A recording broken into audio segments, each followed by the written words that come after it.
Ready? Hey everybody, I am Ron Bumblefoot Thal of the band Sons of Apollo, and you are watching SoFuckingCoolMagazine.com. It's so fucking cool. Alright, so fucking cool here with Ron Bumblefoot from Sons of Apollo. How you doing, man? Good, doing very good, yeah. Everything is great. We're here in Buffalo, our bass player Billy Sheehan's hometown. Yeah, yes it is. It should be a great night. Yeah, it should be cool, man. I really should have some friends coming out today for sure. Oh yeah. So, what is it like being part of a supergroup, so to speak? It's like being part of a group.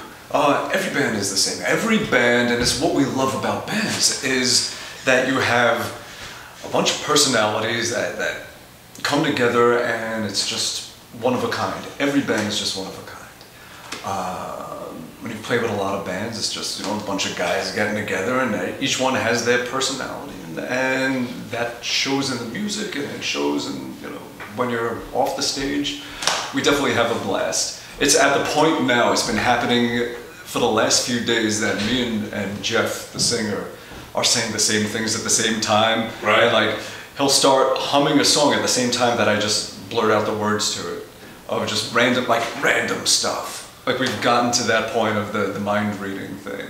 Which is cool when it gets that way, because that's when it starts becoming like family, you know. Awesome. Yeah. See, it's got to be a nice experience. I mean, when I throw around the term supergroup, but it's something that all of you guys are a part of. I mean, besides this band alone, I mean, you guys are all part of different bands that are supergroups, so to speak. Yeah, we've done, I guess if it's the thing where what everybody has done outside of it is something notable and names people know and things like that. I guess, you know, the term supergroup is so weird. People either love it or hate it or get offended by it, or that's not a supergroup. You know, it's just a band. Right. You know, it's just a band of guys that either you know what they've done or you haven't, or you respect what they've done or you haven't, but comes together and does what a band does. You know, I actually did the math. I think between the five of you guys in the group, out of the current bands and past bands that you're in, I think it's 1,437 bands altogether. That's all. I thought it would be an extra zero on there. That's nuts. Yeah, it's crazy. Yeah. I probably had the least out of everybody, because I've always done my own thing. I've played with a lot of people, but I haven't been an official member of a lot of bands. I've had, you know, Bumblefoot, the band, going, and just my own music like that for like 25 years. And people don't even know they've heard my stuff most of the time. Right, right. Like, it's not something where I was touring the US every year and putting out a ton of videos or being on the radio and all that stuff, but on TV all the time, every day. Yeah. I would hear a piece of my music on the most weird stuff, Oprah Winfrey. I remember one time it was on a radio playing in the scene on Smallville. Right. Playing one of my songs in the background on a radio in that scene. So You Think You Can Dance, one time used like 10 seconds of something. The theme to That Metal show. Yeah. There was a show on Spike TV called MXC, and there was a theme song to that. So a lot of that kind of thing. Video games, some indie horror movies, and a lot of TV. I did that. So band-wise, I just always had Bumblefoot. I would go out do my wacky thing, and then the first other band that I truly joined as a band member was Guns N' Roses. Right, right. 8 years of that, and toward the end of that, Art of Anarchy started up, and I was a founding member of that. We had Scott Weiland was our first singer, and then Scott Stapp was our second singer for the second album. And as we were putting out that second album, that's when Mike hit me up and said, hey, you know how we always talked about putting a band together? Well, me and Derek have this idea. And we did it. We just jumped into the studio for like 10 days and just banged everything out without second guessing, just running on instincts, and every afternoon we would just start jamming on ideas. By that night, everything would be recorded, and the next morning we would go in and listen fresh, and Derek would add a whole bunch of keyboard parts, and I would double up my rhythm so that we can just, you know, I would just figure out exactly what I did and pan that one to the left and then pan a double of it to the right, so you get this, you know, it sounds like one part with this nice wide stereo thing going on. So, yeah. Now, the first time they actually seen you was with Guns N' Roses. You guys, which show? You guys did a show at the Outer Harbor here in Buffalo. I remember years ago. That was about 5 years ago, and it was cold as fuck. I remember, We had the cold wind from the water. Water right there. Yeah. I've been to literally thousands and thousands of shows. One of the best shows I've ever seen, ever. I mean, everyone had their, oh my God, I don't know if Axl's going to play or what's going on. Oh, sure, there's always that. Slash ain't there. And all the baggage. But if you just watch it as a show, it was a great band. Dude, you did phenomenal. I mean, you guys played for like 3.5 hours. It was every hit you can imagine. I mean, you were straight on every point. Cool. Great show, man. It was pretty exciting. You know, it was, like I said, tons of shows, and that was the one that sticks out in my head. Okay, well, hopefully tonight we can do another one that sticks out. Yeah, definitely. I mean, we're just getting our feet wet. We're still, you know, lots of little screw-ups and things. We're not on autopilot yet, so it's still in that early stage, which is kind of good. You get to see it, that raw, very, you know, there's nothing robotic, there's nothing mechanical. It's not like we've done 1,000 shows. Like we're still kind of kept on our toes with the shit. Yeah, for sure. Now, speaking of the band, the new album is Psychotic Symphony, and it seems like everybody just knew exactly what they wanted to do on this. You know, I mean, everything fit so perfectly when you listen to the album. Yeah, and it's not like we had a producer that was trying to arrange it all and being very specific. It's a thing where everybody knows what the other sounds like, and what you can kind of predict what they would actually. No, you can't, because when Jeff came in, he sang things that no one else would think of, and that's the great thing about singers, is that they will sing something that a musician would never think to do, and it adds that special layer that just takes the music from being, in our case, it would have just been cold prog stuff, to being something singable, to be something that, you know, hell, there's women coming to our shows. Right. Since when are women going to prog shows? A bunch of 50-something-year-olds. What the? Yeah, I mean, yeah, and that's because of Jeff. Right. He makes that happen. He's phenomenal. But yeah, we went in and everybody just, no one questioned, no one said, hey, you should do this instead. Everybody just did what they do. And we all had that trust in each other that, hey, if that's what you think is right, that's what's right. And we usually didn't disagree. We hear it, it's like, yeah, cool. Right. One of us just comes up with an idea and everyone's like, we all jump on it and just start jamming on it, and then our instincts take it to the next place where it would go. And it was really easy to have it come together. I mean, shit. We just went in 10 days, did the whole album. Most of it wasn't written. We wrote on the spot, just coming up with spontaneous ideas. Maybe that worked for us, maybe it worked against us. Next album, I think we're gonna try and let this shit marinate a little more and put more time into it. Like, this was a great getting to know each other, getting to know you, getting to know us kind of thing, where it was very, a lot of spontaneity, which is good. A lot of on-the-spot stuff, which is good. And when I listen to it, to me, it comes off as each person paying some kind of tribute to their inspirations. Like, you can hear everything that we listen to. You hear a lot of Eddie Van Halen and Randy Rhoads, and you hear The Who, and you hear Led Zeppelin, and you hear Dream Theater, you hear all kinds of stuff in there. You hear our past and everything that made us love music kind of jumped out. No, I noticed that people these days, they want to do these short 2-3 minute songs. And for radio. Yeah. I listen to you guys, I mean, God of the Sun, 11 minutes in, I'm like, oh my God, I can't believe you guys are finishing the song right now. I'm getting, you know, you just lose yourself. Yeah, it's a lot of those epic kind of songs, yeah. Speaking of epic, I mean, listen to that track, it's almost like you guys made a soundtrack for a movie when I listen to that. Thank you for saying that, because that's what I've been talking to them about, is that we shouldn't even be pushing on radio so much. We should be putting our efforts into getting into movies and doing video game stuff and doing all that stuff. Like, to me, I would rather see one of our songs, hear one of our songs in a movie than hear it on the radio. Oh, for sure. I think it fits, because there's just so much going on and it creates all these weird atmospheres, and it would fit. Yeah. Definitely, it could be visual music. Definitely, 100%. I mean, when you know that firsthand, I'm looking at all the work that you have that's featured everywhere, like you said, you know, it's... then you gotta be a great feeling where you're just flipping through the channels one day and just like. It's just weird as hell, because you don't expect it. You know, right. like you're watching TV and suddenly you hear something of yours, and it just kind of makes it almost gives you like this split second of just like adrenaline or a heart attack or something like it's like what the fuck? It's like oh shit, oh cool, yeah. It's a nice surprise when it happens. Definitely. Yeah.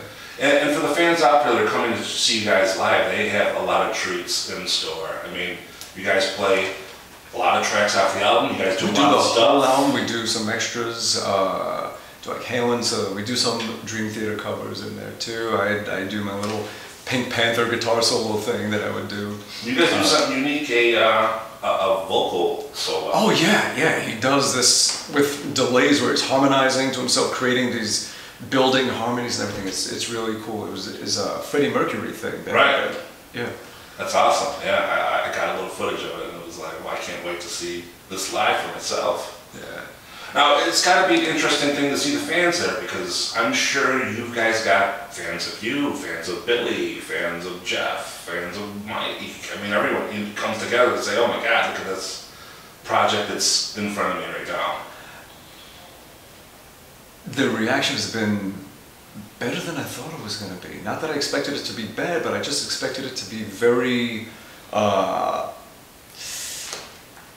people that, specific people that are just into crazy prog stuff, and that would be it.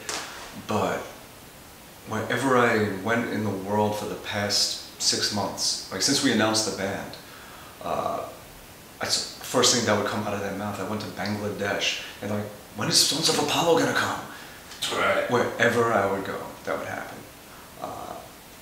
People were really excited about it. Yeah. And at the shows, you see, obviously the reason they're here is because of what we've done in the past. That's a big part of it.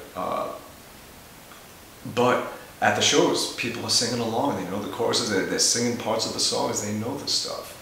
So we are starting to get to build an actual band fan base, not just a band of the 5 guys in, or I should say not just the fans of 5 guys in the band, but fans of the band, of the songs. And that's, to me, that's most important. It's about the songs. It's not about you, it's about the songs. So right. If people like the songs, then everything is cool.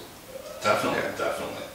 And like I said, from what I've seen, that everyone's been digging it. They love the show. I mean, the fan reaction. I mean, it's crazy that this day and age that there's no Mystique left, and I can go ahead and click on YouTube and I can see part of a show that I haven't been to yet because everyone's sitting there with their phone up and enjoying it. But at this point, I know there's a lot of bands that are like, put your phones away and this and that, but to me, however you want to enjoy a show is up to you. Right. If you want to watch the show through your phone, do it.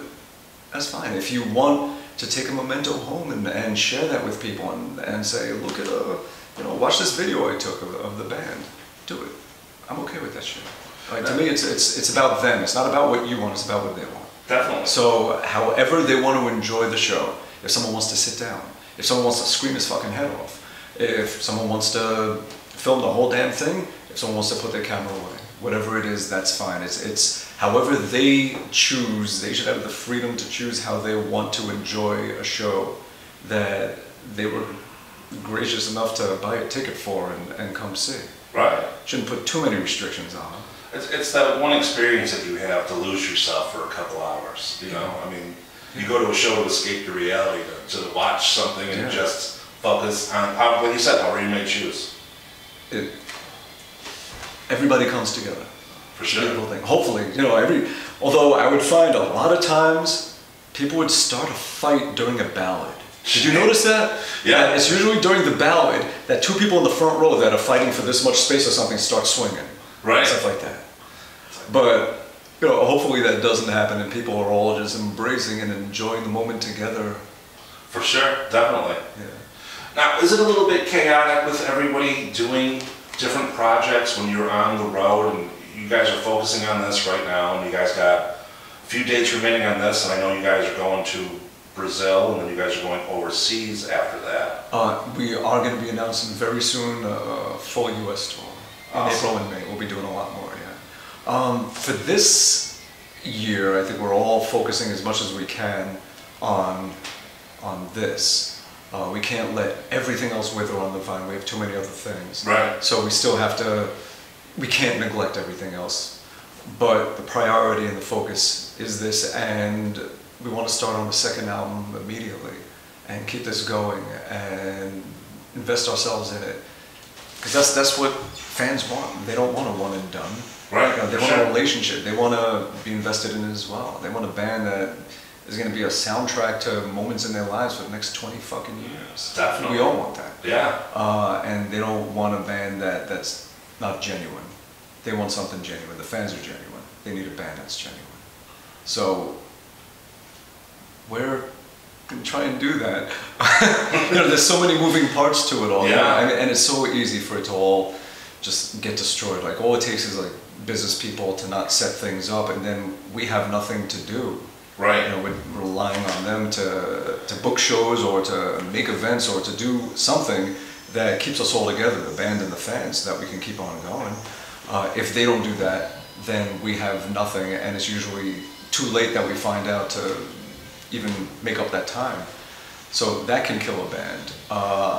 If any of the band members don't commit or anything like that, where everyone's on board except for one guy, that one guy can kill it. There's so many pieces involved, and everybody has to do their part. You know, one broken piece in that machine and it's not going to run.